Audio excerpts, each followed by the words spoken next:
Muhammad.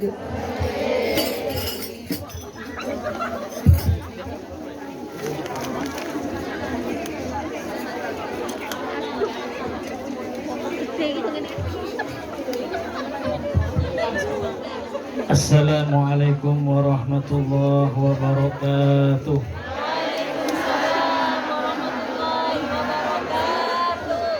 Bismillahirrahmanirrahim. Alhamdulillahirabbil alamin wa kafa. Summa salatu wassalamu ala sayyidina wa maulana Muhammadin al-Mustafa wa ala alihi wa sahbihi ahli sidqi wal wafa. Allahumma salli wa sallim wa barik wa addim wa karrim wa majid ala habibina al-Mustafa Abul Qasim sayyidina wa maulana Muhammadin wa alihi wa sahbihi wa tabi'ihi min yaumina hada ila yaumiddin. Allahumma ya muhawwilal ahwal hawwil halana ila ahsanil hal bijahi maula Bilal, amin ya rabbal. Hadirin wal hadirat, mustami'in wal mustami'at rahimakumullah. Wabil khusus kepada para ustadz, para tokoh masyarakat, para kiai, para ibu nyai, para guru ngaji ingkang kula hormati, dan tidak lupa kepada segenap jajaran pengurus Majelis Maulid wa Ta'lim Al-Mukhtar, Ibu Haja Fatimah, Aba Warno, Ustadz Anton, Ustadz Mahmud, dan para ustadz-ustadz yang lain, ustadzah-ustadzah yang lain yang tidak dapat kami sebutkan satu persatu, akan tetapi tidak mengurangi rasa hormat kami kepada panjenengan sedaya. Alhamdulillah. Tidak ada kata-kata yang patut kami haturkan kecuali memuja dan memuji syukur kehadirat Allah Subhanahu wa Ta'ala yang amanah pada hari ini.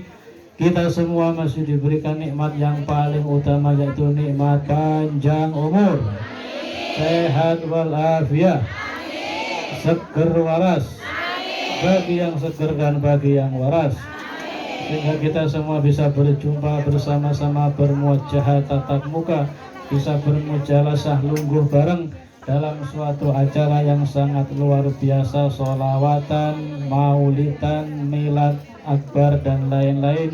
Mudah-mudahan apa yang kita hajatkan dikabulkan oleh Allah, hajat dunia ataupun hajat akhirat, amin Allahumma. Hadirin wal hadirat, mustami'in wal mustami'at rahimakumullah.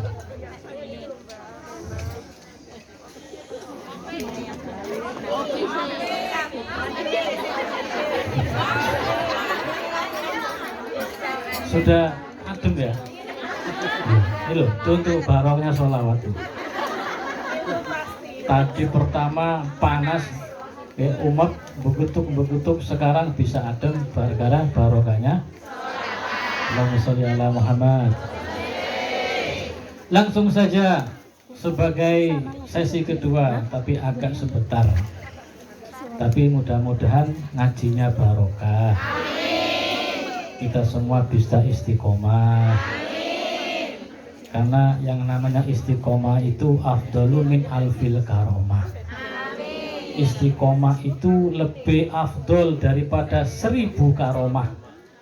Apakah itu karomah? Karomah artinya kemuliaan. Karomah itu adalah kejadian yang khariqil adat, kejadian yang luar biasa yang tidak bisa dinalar oleh akal, yang dialami oleh golongannya para wali-wali. Itu namanya karomah.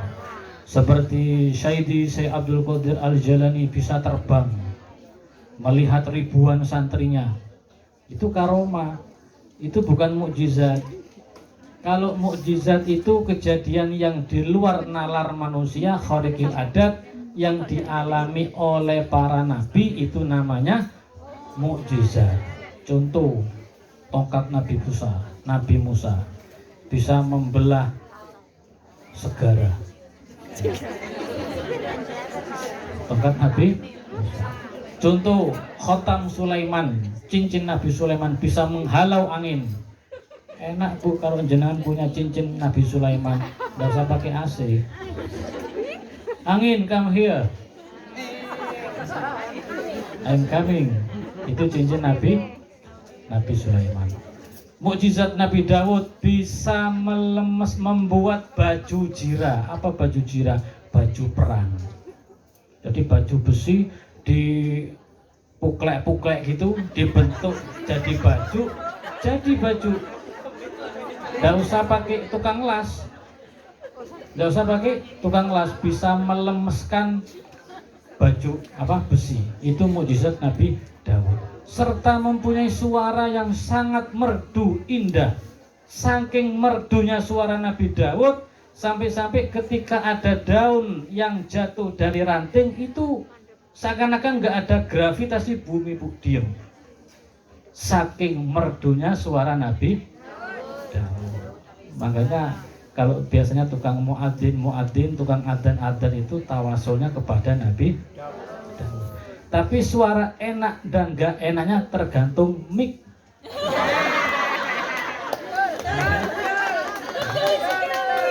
Walaupun ngundang Habib Syekh, tapi kalau mic-nya mati, nggak bisa.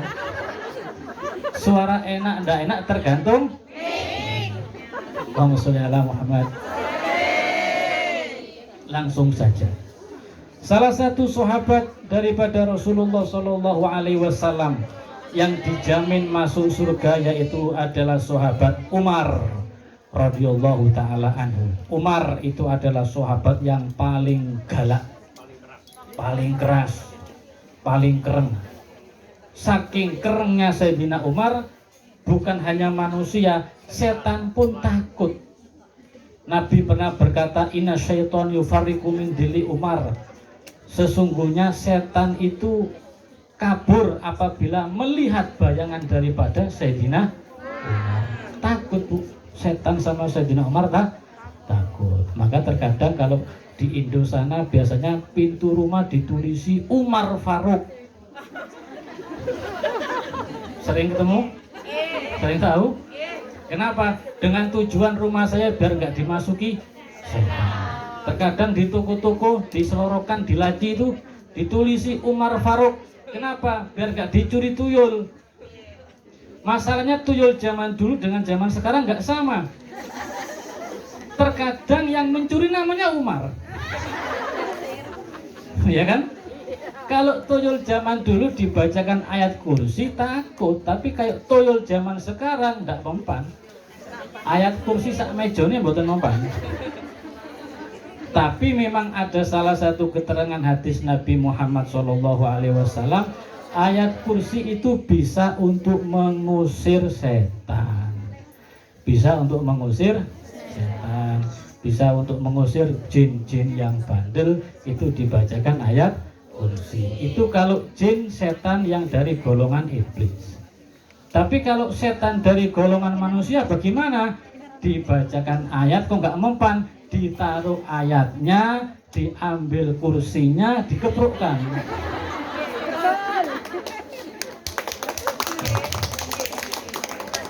Direken doro awak iki Pak yo. Dikeploki doro awak iki Pak. Kalau setan takut sama ayat kursi. Tapi kalau manusia ayatnya ditaruh, kursinya diambil, dikeprukkan. Insyaallah mati. Allahumma sholli ala Muhammad. Sayyidina Umar radhiyallahu taala anhu pernah berkata, inna dzurriyyata syaiton, sesungguhnya dzurriat keturunan daripada setan, ai auladi iblis, yaitu anak-anak daripada iblis laknatullah alaih. Iblis wa ismuhu Azazil, iblis juga mempunyai kata nama selain iblis alias Azazil. Iblis itu namanya Azazil, santrinya Gusti Allah yang pertama, penghuni penguasa langit 7 sab 7 kem.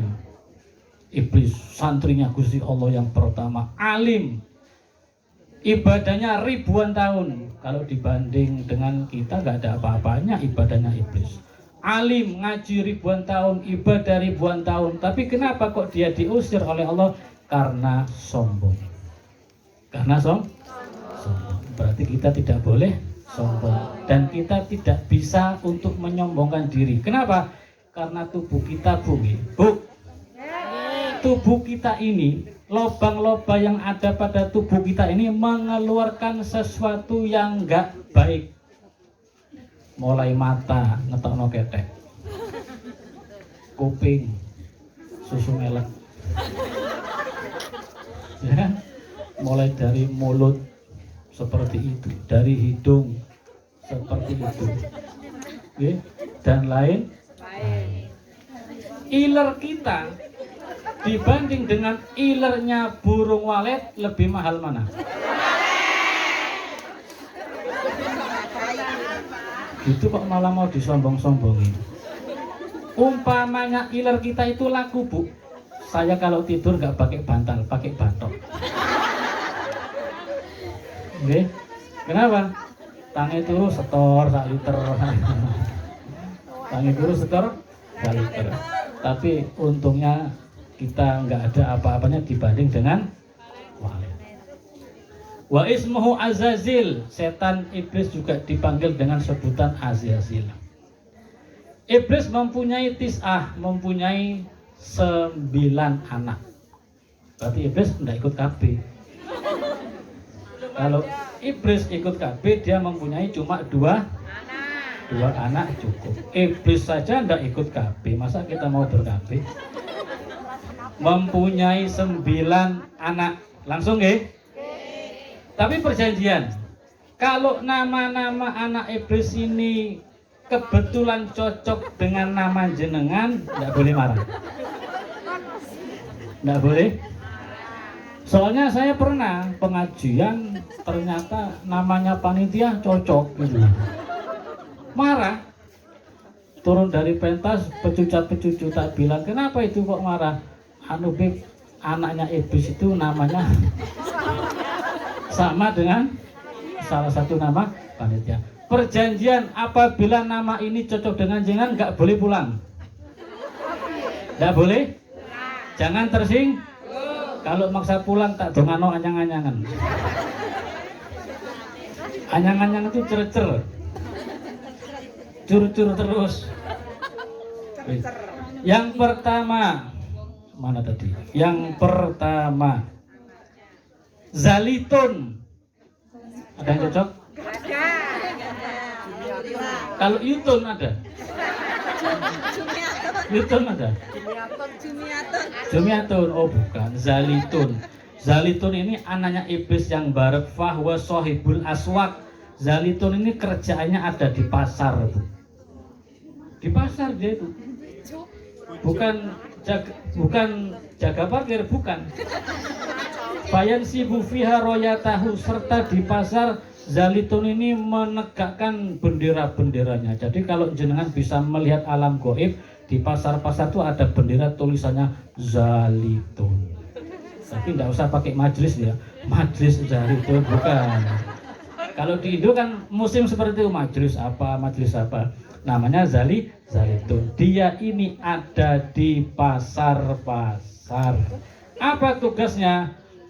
Wahwa fi kulli sukin, dia ada di setiap pasar. Yuzayyinu lil ba'iin, menghiasi para pedagang-pedagang pasar, al-laqwa, supaya bohong. Bohong.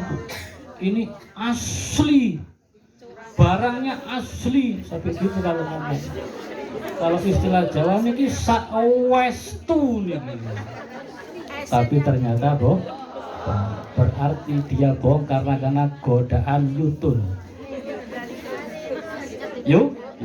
Wal halifah, serta sumpah wallahi, demi Allah. Lah itu tidak boleh. Hanya sekedar ingin dagangannya laris, dia bersumpah atas nama Gusti Allah. Murah teman namanya Allah Subhanahu wa taala. Tidak boleh sampai bersumpah.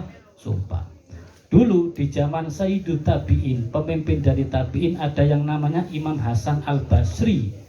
Imam Hasan Al-Basri ini santri langsung dari Sayyidina Ali bin Abi Thalib. Imam Hasan Al-Basri ini lagi manten anyar, kemanten baru. Dia jalan-jalan di pasar Basroh, Irak. Dia jalan-jalan sambil menggandeng pasangannya, kepingin membeli kain sutra. Kan ada tuku-tuku banyak itu kan. Toko yang pertama si penjual bersumpah-sumpah, wallahi ini kain bagus, wallahi ini kain asli, demi Allah ini kain paling bagus sedunia, seperti itu. Diparanin sama Imam Hasan Al Basri, gimana dik, gimana mas mau beli? Nggak usah beli di sini. Kenapa? Yang jual suka sumpah-sumpah. Masa gara-gara dagangan sampai bersumpah? Kita cari toko yang lain. Cari toko yang lain, dilalahnya ketemu toko yang lain. Dibelilah itu kain sutra, langsung pulang. Sudah mendapat 1 tahun kemudian, diajak lagi istrinya Imam Hasan Al Basri jalan-jalan. Pergi ke toko yang dulu, orang yang jual sambil bersumpah. Ternyata sekarang sudah nggak suka sumpah-sumpah. Diam sambil baca Quran, nggak suka sumpah. Akhirnya kan dalam hatinya Imam Hasan kan bertakon-takon, bertanya, diparani itu toko, mas dulu sampean jual kain di sini? Ya betul. Dulu jenengan kok suka sumpah-sumpah, membawa-bawa nama Gusti Allah, sekarang kok jenengan nggak suka sumpah-sumpah. Kenapa mas?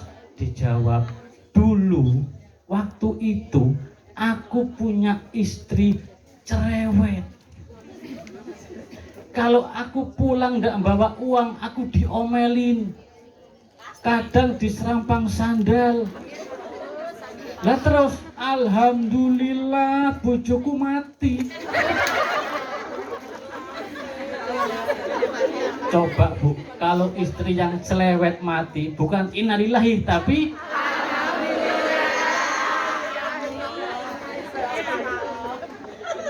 kumokno kuping yu. Alhamdulillah bojoku mati sing cerewet. Lah terus sekarang alhamdulillah diganti oleh Allah istri yang soleha. Soleha lek jenengan suliha.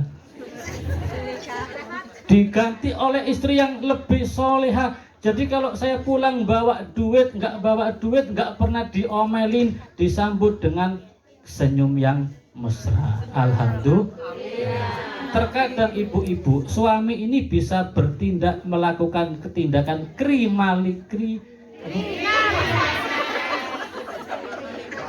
kriminalitas itu gara-gara dorongan dari istri.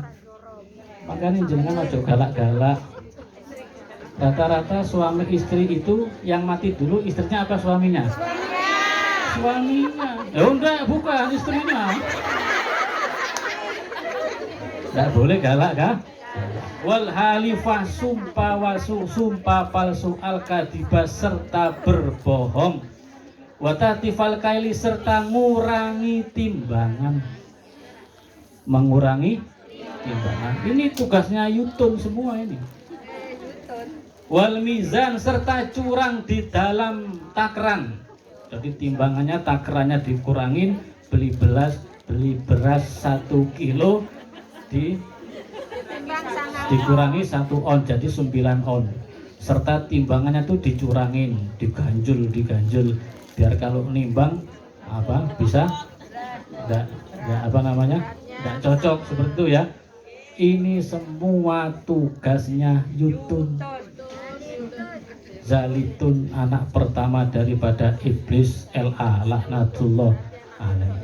Tugasnya Zalitun, itu anak yang pertama. Wafil kamus, dan di dalam kamus diterangkan amala Zalitun juga mempunyai nama Zalanbur. Ayufarriqo benar rojuli wa ahlihi. Tugasnya membuat percekcokan antara laki dan perempuan. Ini tugasnya Zalanbur. Wa amma Wasinun, serta anak iblis yang kedua bernama Wasinun. Ada yang sama? Ada. Iwasi, oh no, Iwasi. Warsini ada. Kalau Wasinun tidak ada. Oh selamat. Wasinun anak iblis yang kedua. Wahwa sahibul musibah, dia menggoda orang ketika ditimpa musibah. Bagaimana? fahuwa yuzayyinu siyaha wal lahma wal hududi wa nahwahu. Jadi kalau ada orang kena musibah, dia tuh dibisiki oleh wasinun. Tulu, kamu keluargamu, anakmu umpamanya kasih musibah, anaknya mati, meninggal. Tulu, anak kamu mati. Berarti Allah nggak sayang sama kamu. Lalu bagaimana? Dia berjerit-jerit. Dia menampar pipinya sendiri, menyambur-nyamburkan debu di kepala. Ini semua adalah tradisi jahiliyah. Jadi kalau perempuan-perempuan jahiliyah terdahulu, kalau dia tuh tertimpa musibah, dia marah-marah, nempeleng pipinya sendiri, meropek-ropek bajunya sendiri, nangis-nangis, jerit-jerit. Itu adalah tradisi jahiliyah. Kenapa? Seakan-akan dia tidak menerima takdirnya Gusti. Nah, jadi kalau kita ini kena musibah, bagaimana? Di dalam Al-Baqarah disebutkan wabasyiris sabirin. Berilah kabar gembira kepada orang-orang yang sabar. Siapa itu orang yang sabar? Alladzina idza asabathum musibah qalu inna lillahi wa inna ilaihi raji'un. Orang yang sabar adalah orang yang tertimpa musibah, dia mengatakan inna lillahi wa inna ilaihi raji'un. Ma huwa musibah? Apakah itu musibah? Apa itu musibah? Kecelakaan. Kecelakaan. Oh my god, kecelakaan di mana itu? Apa itu musibah? Ujian akhir semester. Hah? Teguran. Oh, ditegur rupanya. Apa itu musibah? Ujian. Ujian semester. Bencana. Bencana apa? Alam. Apa itu musibah? Mahwal musibah. Apa itu musibah? Musibah itu adalah sesuatu yang tidak mengenakkan. Sesuatu yang tidak enak yang dialami oleh orang Islam, itu namanya musibah. Pokok kalau jenengan mendapatkan sesuatu yang enggak enak, itu namanya musibah. Tidak harus orang mati. Oh mati, innalillahi wa inna ilaihi raji'un. Tidak. Apa contoh musibah terendah? Nabi Muhammad memberikan contoh tali sepatu yang putus. Jadi jenengan pulang dari sini, tali sepatumu putus yuk. Itu namanya musibah. Kira-kira jenengan menghadapi tali sepatu yang putus, seneng apa mboten? Nah, tidak senangnya jenengan itulah yang dinamakan musibah. Apakah boleh menyebut innalillahi wa inna ilaihi raji'un? Boleh nggak? Boleh.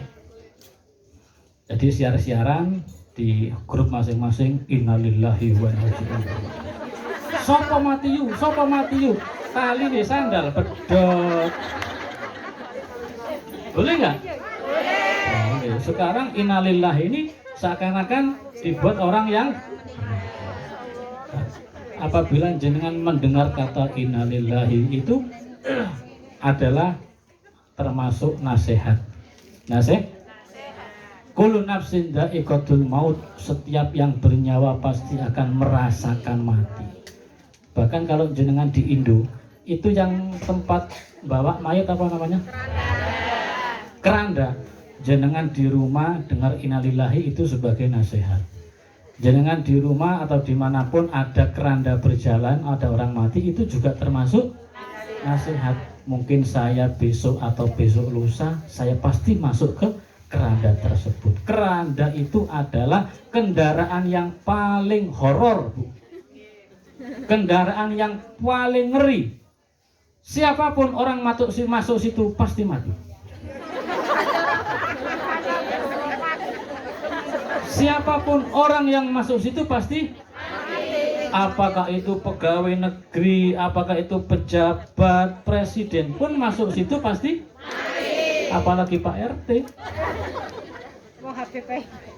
Habib, pasti wong Malang ini. Malang kurang kompak. Muhammad sholli ala Muhammad. Itu Yang kedua, yang ketiga wa amma khofafun, anaknya iblis yang bernama Khofaf. Khofaf lah, bukan Khofifah lo ya, Khofaf. Fahuwa saribus sarob, dia menggoda supaya orang meminum minuman keras, khomer, meminum minuman keras. Jenengan tahu apakah itu khomer? Apakah itu minuman keras? Minuman keras itu contohnya bensin, minyak tanah, solar,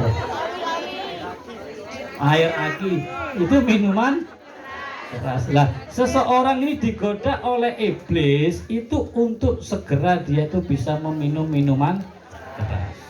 Bu, bedanya manusia sama malaikat apa? Manusia banyak nafsunya, malaikat tak punya nafsu. Malaikat tak punya anak, oh. Tak punya nafsu. Malaikat tidak punya nafsu. Sedangkan manusia banyak nafsunya, gede nafsunya. Manusia gede nafsunya. Kan boys sebelah sama. Malaikat nggak punya nafsu, manusia gede nafsunya. Malaikat, manusia, hewan. Al-insan bainal malaikah wal hayawan. Manusia itu di tengah-tengah antara malaikat dan hewan. Hewan punya nafsu, nggak punya akal. Malaikat punya akal, nggak punya nafsu. Manusia punya nafsu dan punya akal. Jenengan kita ini manusia derajatnya ini lebih atas, di bawah, lebih atas apa ya? Kita ini lebih atas daripada hewan, ya kan? Tapi kalau kita ini nafsunya kalah, akalnya menang, kita akan mengalahkan derajatnya malaikat. Wis, kita tidak bahas malaikat, tidak sip, ya kan? Malaikat kalian tidak punya nafsu, ya kan? Tidak sip. Manusia, hewan, kita di atas, hewan di bawah. Ya kan, kita akan menangkan, kita di atas. Lah, sedangkan khomer, al-khomru yasturul akla. Khomer itu bisa nutupi akal. Manusia punya akal, punya nafsu. Hewan gak punya akal, punya nafsu. Kalau ada orang yang meminum minuman keras, sampai-sampai al-khomru yasturul akla, khomer itu bisa nutupi akal, berarti akalnya tertutup, posisinya sama dengan hewan. Tetapi masih lebih hina manusia yang nggak punya akal, maksudnya dalam keadaan mabuk. Kenapa? Contoh kambing. Kambing nggak punya akal. Manusia yang mabuk juga nggak punya akal. Tapi kambing nggak pernah misuh-misuh.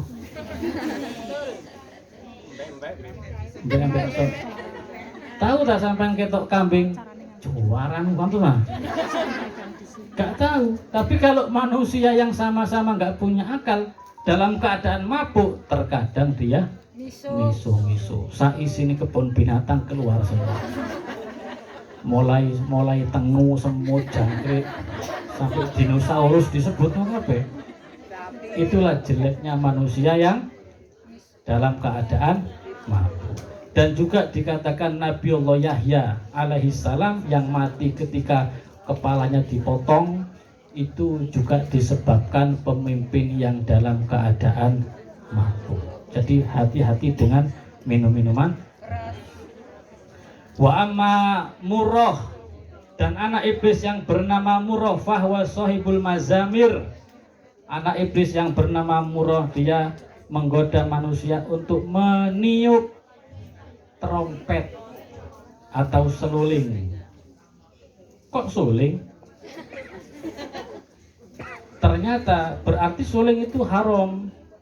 Yang diharamkan menurut ulama Ibnu Hajar, yang diharamkan suling yang ditiup bukan ke samping tapi ke depan. Ini ditujukan maksudnya suling ala India.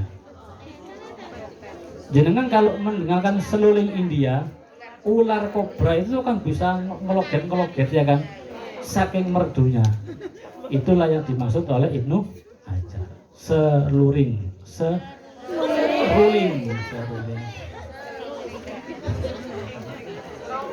Wa amma lakusun Ada yang bernama Lakusun? Bahwa Sohibul Majusi, anak iblis yang bernama Lakusun, dia itu spesialis menggoda kaum Majusi.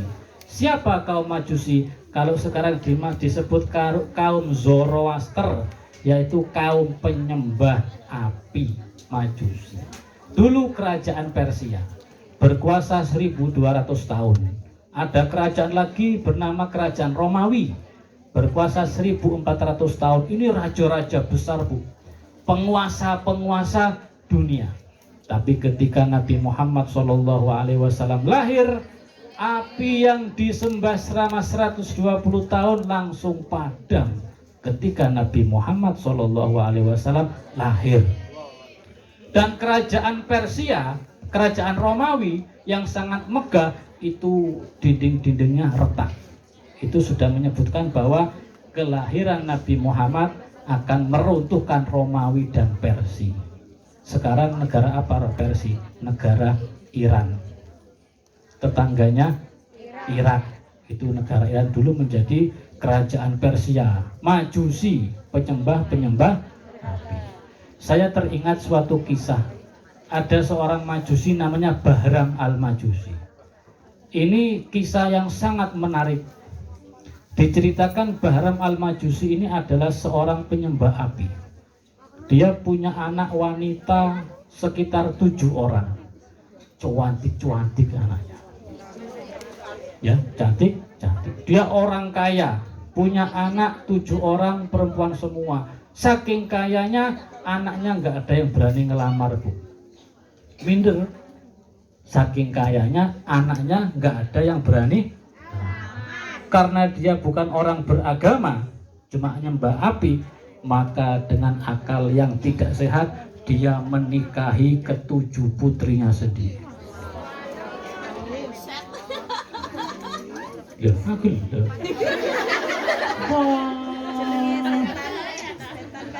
Guyu. Ini sing cerita sampai urat sekati pedot ini guyu sampai. Beda ngantuk ya. Orang Malang. Namanya Titin. Titin.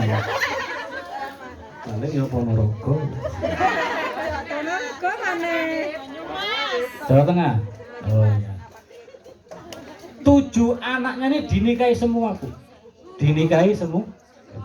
Berawal dari seorang ulama yang bermimpi namanya Abdullah ibn Mubarak. Dia bermimpi gini, dirawuhi Gusti Kanjeng Nabi. Di dalam mimpinya Rasulullah mengatakan, ya Abdullah, sampaikan salamku kepada Bahram al-Majusi. Dia bangun tidur, nggak mungkin, masa sih Kanjeng Nabi kirim salam kepada orang kafir, orang yang nyembah api, nggak mungkin. Dia tidur, akhirnya mimpi lagi. Didatangi Kanjeng Nabi lagi, Abdullah, sampaikan salamku kepada Bahram al-Majusi. Dia bangun, sudah 2 kali. Ini berarti mimpi yang hak, mimpi yang benar. Kalau jenengan mimpi bertemu dengan Rasulullah, itu mimpinya benar, Bu. Karena setan nggak bisa menyerupai Rasulullah. Tapi kalau sampean mimpinya seperti golongan ketemu sunan, ketemu wali, pakai jubah, jenggotnya putih, megang botol gitu,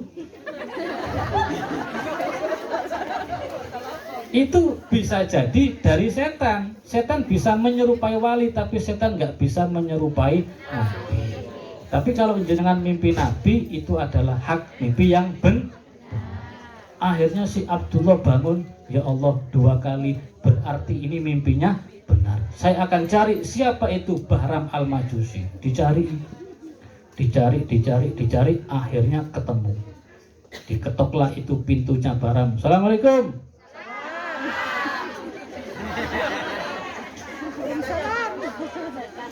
Nuhun.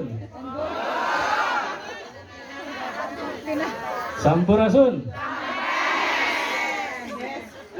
Aku mulai.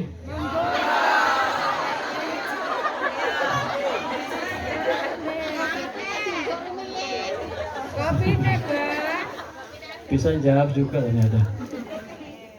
jadi ketok ya, tapi tidak pakai assalamualaikum. Lawang yang punya rumah ini Al-Majusi, penyembah api. Dicari, apa betul jenengan adalah Tuan Bahram Al-Majusi? Ya betul, sesuai nama saya Al-Majusi, aku adalah penyembah api. Boleh saya masuk? Boleh. Pak Bahram, coba jenengan pikir, jenengan ini punya amalan apa? Saya nggak punya amalan apa-apa. Apa jenengan punya amal baik? Enggak, saya loh Al-Majusi, penyembah api kok saya. Dengan sangat bangganya. Tapi si Abdullah ini belum ngomong jenengan dapat salam dari Rasul dalam mimpi. Dia belum ngomong. Dia selidiki. Apakah jenengan punya amal yang baik gitu? Enggak punya amal apa-apa. Lalu ada apa? Lalu apa yang jenengan kerjakan selama 1 bulan yang lalu? Saya ini punya anak perempuan 7 orang. Cantik-cantik. Tidak ada yang bisa ngelamar anak saya. Karena terlalu cantik dan terlalu kaya. Lalu bagaimana Pak Bahram? Ya saya nikahin semua. Di pesta pernikahan saya mengobong saya membuat api yang sangat besar. Saya undang tokoh masyarakat, Pak RT, Pak RW, saya undang semua. Kita sembah api sama-sama dan berpesta miras. Katanya sih si Bahram. Lalu Pak, apa yang terjadi?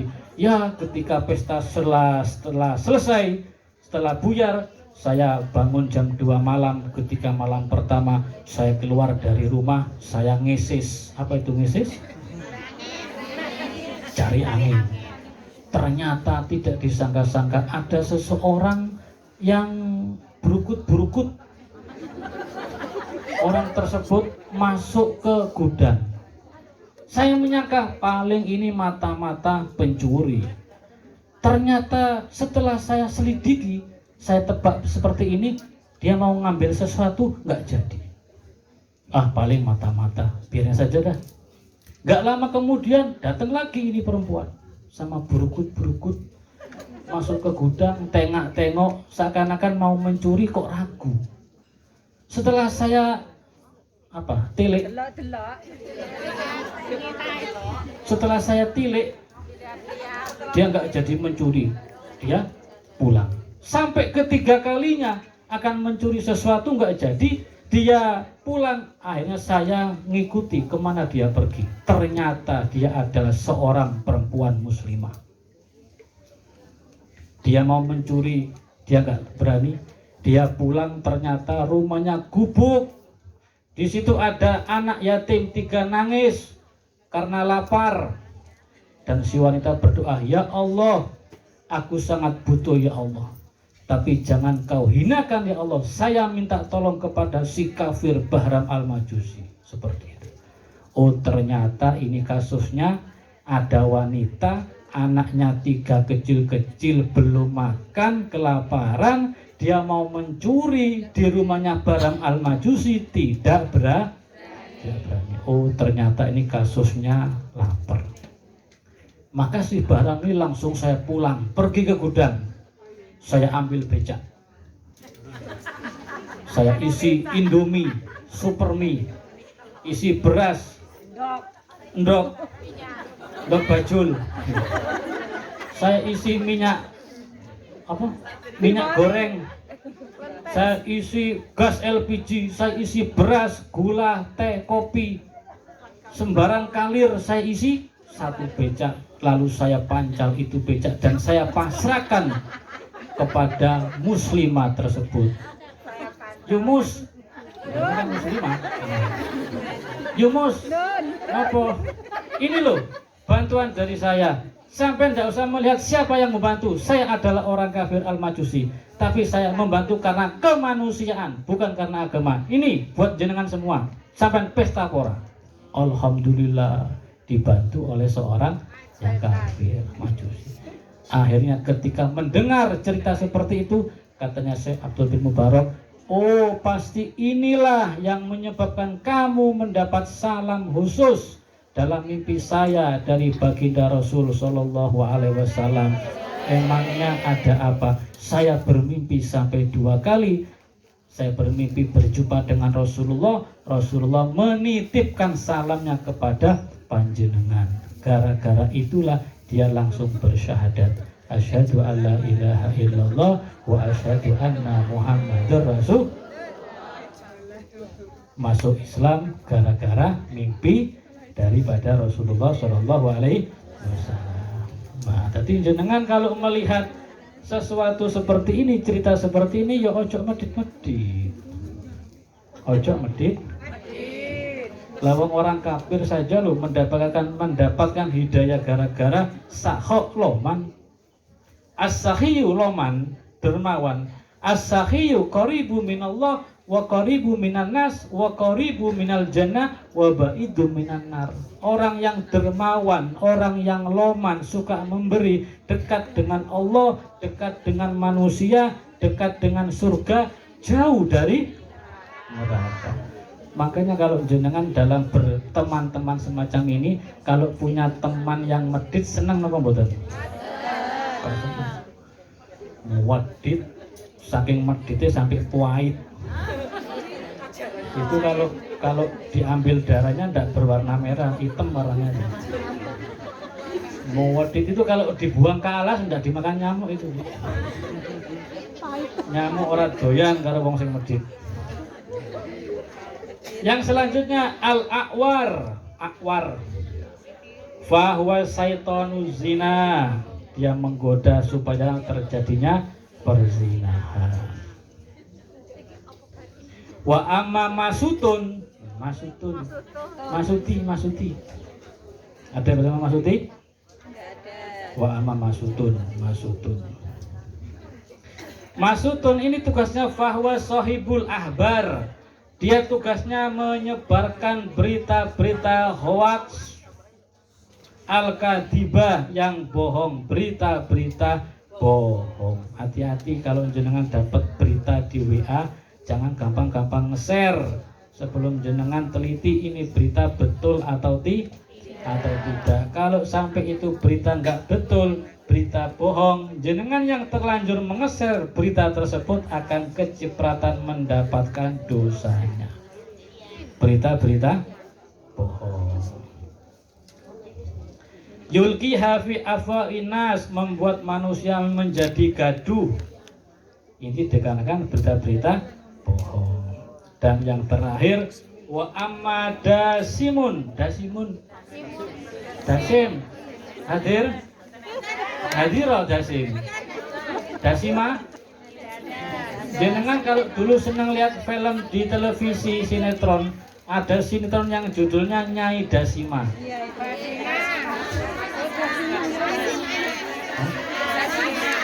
Dasinga. Orang Dasima. Mau ganti Dasima jenenge. Ora Dasima, wis tala Dasima wae wis tala. Aku ini kesel yo dan demo ngono lho. Wong salah sithik dipermasalahne opo. Mbok sing welas ya Bang yo. Ya Bang yo. Dasima ngono lho. Wis pakai manut sih. Manut. Ya wis. Manut. Dasima ngasima mbuh karemu. Wa amma dasimun, dan anak iblis yang menggoda yang bernama Dasimun.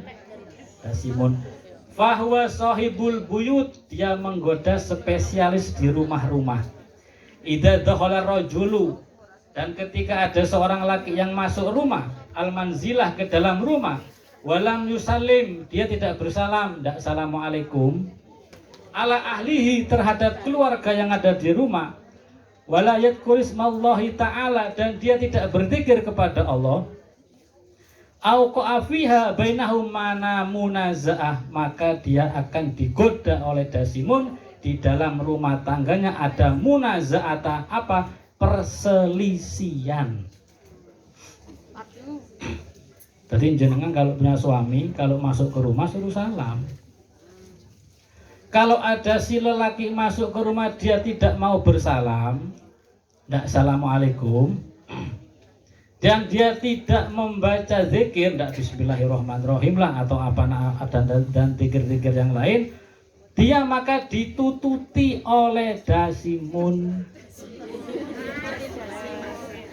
Ditututi oleh Dasimun. Sehingga di dalam rumah tangganya cekcok, hatta yaqa'at tolak, sehingga terjadi talak perceraian, wal khuluk dan gugatan cerai, wal darbu serta pemukulan KDRT, kekerasan di dalam yaitu ulahnya Dasimun itu. Memang Dasimun ini spesialis menggoda di dalam rumah tangga. Jadi kalau ada laki-laki yang masuk ke rumah, uluklah salam, bacalah bismillah supaya di dalam rumah tangganya selawat.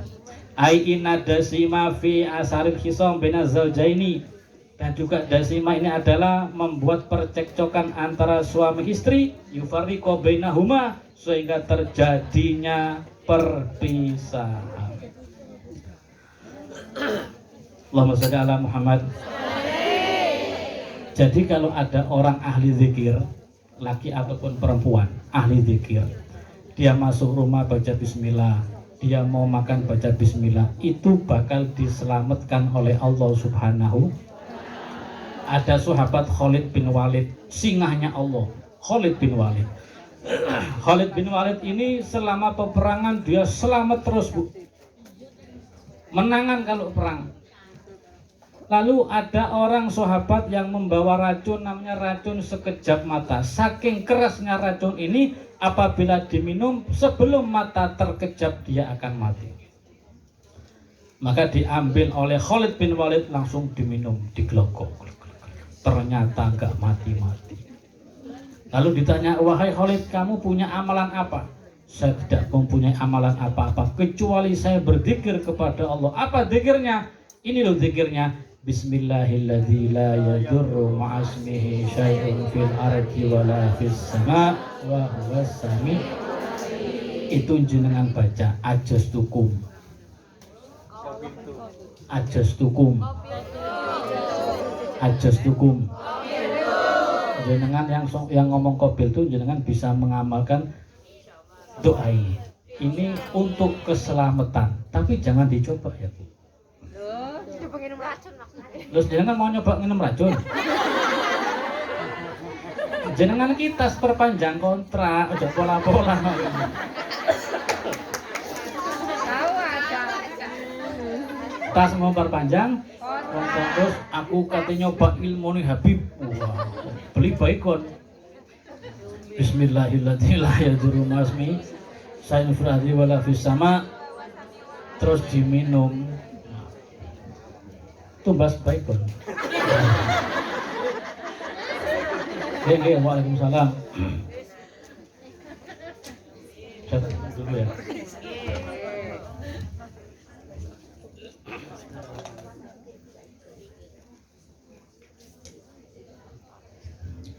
Allahumma sholli ala Muhammad. Jenengan amalkan apabila jenengan ragu pergi ke suatu tempat lain. Jangan-jangan saya diracun sama tuan rumah umpamanya. Yang kok ragu dilihat kok tuan rumah kok pelerak-pelerok, pelencet-pelencet. Wah, gak yakin saya nih kopinya ini steril. Baca Bismillahirrahmanirrahim. La yadurru ma'asmihi. Insya Allah selamat. Tapi jangan dicoba. Contohnya gimana? Ya tadi itu beli baikon, dibaca. Kalau jenengan yakin seperti keyakinan para nabi, selamat. Tapi kalau tidak begitu yakin, jangan coba. Gun, ini namanya dasimun. Jadi seseorang di dalam rumah tangga bisa cekcok itu memang ada masalah secara alamiah, ada ataupun ada memang permasalahan dari jenis non medis alias godaan setan yang bernama dasimun. Jadi kalau jenengan pulang ke Indo, suami jenengan kok tanpa ada angin moro-moro marah-marah terus, langsung mun dasimun sadaromun. Ya. Jenengan pulang ke Indo, loh bojoku kok ndak ada salah kok ngamuk, tiba-tiba ngamuk gitu, mun dasimun sadaromun gitu ya. Memang ada unsur non medisnya. Saya pernah ada kejadian tuh ruqyah masal di Gondang Legi sana, ruqyah masal banyak, ada 200-an. Ternyata ada yang kesurupan. Setelah kesurupan saya tanyai, kamu ini disuruh atau dikirim? Si jin menjawab, saya dikirim. Siapa yang mengirim? Dasimun. Ternyata yang mengirim sang mantan. Ya kan? Kenapa kok dikirim? Untuk apa? Kamu di mana di sini? Saya tinggal di rahim. Rahim tahu rahim? Rohim. Cak rohim itu loh. Tinggal di rahimnya wanita. Saya kan kaget, ngapain kamu di situ? Kamu ngapain di situ? Saya tinggal di rahim. Tugas kamu apa? Saya memakan air dari suami saya. Supaya apa? Supaya saya tidak hamil. Jadi memang seperti tidak bisa punya anak itu memang dari alami diri sendiri, memang dibikin oleh orang lain. Sengaja dikirim, dimasukkan jin di rahim, ketika dia berhubungan sama suaminya, spermanya nggak sampai masuk, dimakan oleh jin yang ada di rahim tersebut. Itulah jahatnya manusia. Dasimun, gimana kabarnya? Dasimun. Atau gangguan di dalam rumah tangga disebabkan dia kurang berzikir kepada Allah. Di suatu kesempatan ada reunian jin gemuk antar setan-setan, ya, antar setan-setan ini ketemu. Ada setan gemuk, ada setan kurus. Terus bersalaman, siapa kamu? Saya konco kamu yang dulu. Walah, kamu kok sekarang gemuk, itu gimana ceritanya? Apa kamu minum obat gatel? Enggak. Saya gemuk ini saya mendapatkan majikan yang enak. Majikanku ngene sip pokoknya. Katanya setan yang gemuk. Kenapa kok sip? Majikanku itu nggak suka baca bismillah. Jadi kalau majikanku itu makan, aku ikut makan. Jadi majikannya penak, Bu. Mudah-mudahan jenengan mendapatkan majikan yang penak. Amin. Gak pate wamin karpe. Majikanku penak, katanya setan yang gemuk. Apa penaknya? Kalau majikanku minum, aku ikut minum. Karena majikanku nggak suka baca bismillah. Kalau majikan makan, saya ikut makan. Majikan pakai baju, saya ikut pakai baju. Kalau pas majikan kikuk-kikuk, oh iya, saya ikut di situ gitu. Katanya setan yang gemuk. Tapi dia tidak nyebut alhamdulillah wis uripku penak marem. Aku oleh kontrak sing anyar iki majikane ngene. Dia balik bertanya, "Loh kamu kenapa kok kurus? Apakah kamu kena Covid?" Enggak. Aku enggak kena Covid, kebetulan majikanku itu enggak enak. Enggak sip majikanku. Kenapa? Dia orang yang ahli zikir. Kalau dia minum, dia baca bismillah, saya nggak bisa ikut minum. Kalau dia makan, dia baca bismillah, saya nggak bisa ikut. Kalau dia pakai baju, dia baca bismillah, nggak bisa pakai ikut. Kalau dia pulang masuk ke rumah, dia baca bismillah, aku domblong di teras, nggak bisa ikut masuk ke rumah. Kalau dia wik, dia baca bismillah, aku cuma ngiler ndelokno. Nggak ikut andil. Berarti kalau ada orang yang senang baca bismillah atau berzikir yang lain, minimal kalau mau makan, kalau ndak hafal doa makan, coba ibu-ibu hafal nggak doanya makan? Sebutkan.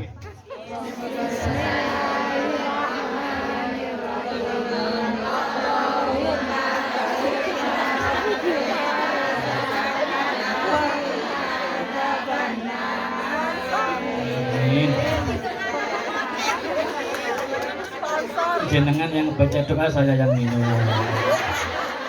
Kalau gitu kan kelihatan kau cukup tuh malang mana. Kelihatan Itulah orang yang suka berzikir kepada Allah Subhanahu. Dan yang terakhir, Wa amma walahan fahuwa yuwaswisu fil wudu'i was sholati wal ibadah. Jin anak iblis yang bernama walahan, dia menggoda manusia supaya was-was di dalam bersuci, was-was di dalam berwudu, was-was di dalam sholat. Masuk ke kamar mandi, off the cure, selesai, sudah suci, nggak ada apa-apa. Keluar dari kamar mandi, mikir kayak masih ada ya. Masuk lagi ke kamar mandi, bersuci lagi, selesai, sudah nggak najis, bersih. Keluar dari kamar mandi, kok sih kerasa hangat ya. Masuk lagi kamar. Itu adalah gangguan jin walahan, yaitu jin waswas. Atau waswas di dalam wudhu. Nawait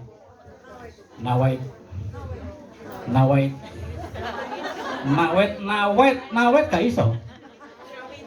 Wes sudah wudhunya sah, sudah sempurna, kok kayak ada yang kurang ya, wudhu lagi dia. Sampai banyu sak jeding ngentek. Itu disebabkan jin yang bernama walahan. Atau sholat usolli Allahu Akbar. Si makmum ikut sik burung Allahu Akbar. Was-was tidak bisa dijadikan imam. Kalau imamnya was-was, kesian yang di belakang. Allahu Akbar, yang di belakang sudah jadi, ternyata gak tadi. Allahu Akbar lagi dan terus. Itulah 9 macam anak-anak iblis. Bukan maksud untuk memperkenalkan supaya kita tahu siasat buruk daripada iblis laknatullah alaih. Mudah-mudahan kita semua dijauhkan dari godaan setan. Mudah-mudahan apa yang kita hajatkan dikabulkan oleh Allah, hajat dunia ataupun hajat akhirat. Mudah-mudahan ilmunya bermanfaat. Mudah-mudahan ditambah rezeki yang halal, yang barokah, yang bermanfaat. Ditambah ilmu yang bermanfaat, yang barokah. Mudah-mudahan tetap istiqomah dan berakhir dengan husnul khatimah. Amin Allahumma amin. Mohon maaf. Hadza minni wal afu minkum. Assalamualaikum warahmatullahi wabarakatuh.